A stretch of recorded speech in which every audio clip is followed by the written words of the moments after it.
What is going on, hustlers? I'd love to say it is a beautiful day in central New York, but unfortunately for the last 2 hours, it's been doing nothing but raining. But we're out here. It's Sunday. We're at a flea market. We're not at the normal flea market we set up at. We decided to go about an hour and a half away from us to what is touted as being the biggest and busiest flea market in the state of New York.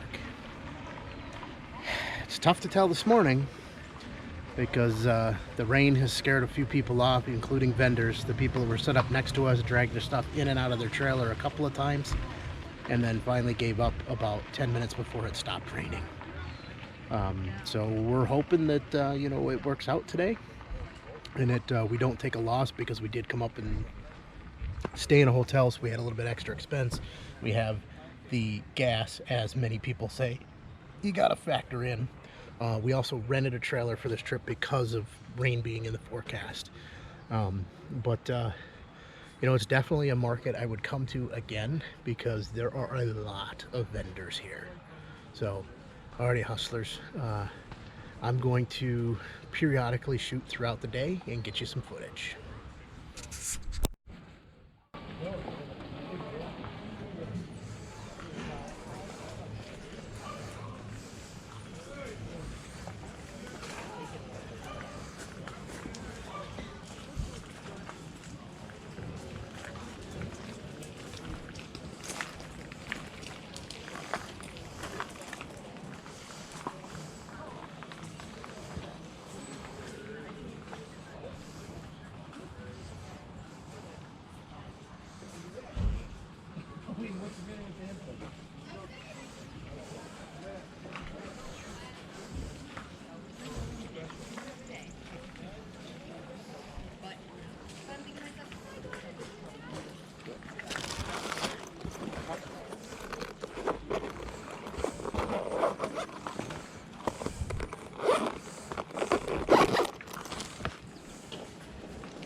the end of the day, whooped as all can be.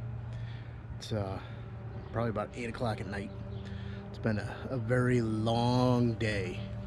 You know, our day started, God, probably about 5 this morning, getting up, getting ready to go to this flea market. But the trip itself, whether we sold anything or not, was so worth it, because besides getting to spend time with Kathy and Caden while working, we also were 15 minutes from our older daughter and her 2 grandkids. So we met up with them. They came down to the flea market, they joined us, and you know, afterwards we all went to lunch and just enjoyed the quality time that we got to spend with them. Overall, it was a pretty successful day. We did turn a profit, decent profit, more profit than we probably would have made if we set up in Syracuse at the flea market. But more interesting was discovering that how you can go to a different city and have different types of clients. So the customers at this flea market all were friendly, polite, nice, didn't rip into our products, didn't tear stuff apart, asked permission to open up packages to see something. Just completely different than what we're used to here at the Syracuse flea market. They also were not the type to take the time to dig through the bins of dollar stuff that we do at the Syracuse market that seems to be a successful thing. They simply wanted to look at what you had on the table and go. You know, either pick something up or buy it. Not a whole lot of resellers there. There was a couple. They were easy to spot. A lot of people were there buying for their own personal use. You know, whether it's their summer home that's on the lakes and they're looking for decor, or they're looking just to add to their collection, whatever it may be. So it definitely was a different demographic, different type of clients. Several of the other vendors kept apologizing to us, saying that, you know, we're sorry you had to come up and try this on a bad day. Kathy and I are looking at each other going, this is your bad day? We'll take a bad day any day of the week. Their bad day was still a bigger crowd and more vendors than we see on a good day at the Syracuse flea market. So to us, that was success. You know, they were telling us that just last week, the week before, it was wall-to-wall people. You couldn't move in the place. So we definitely will go back there. We will try it again. We're probably going to sort out and pull out different merchandise to take up there. But, you know, we're probably looking at about 2 weeks being at that flea market again, because we have to go up there for a couple other things. But, you know, hustlers, it just goes to show you, you got to try new things. You got to get out there and explore. You got to go out there and discover other opportunities in your area. So that's my action item for you today on this video. I want you to get out there and go do.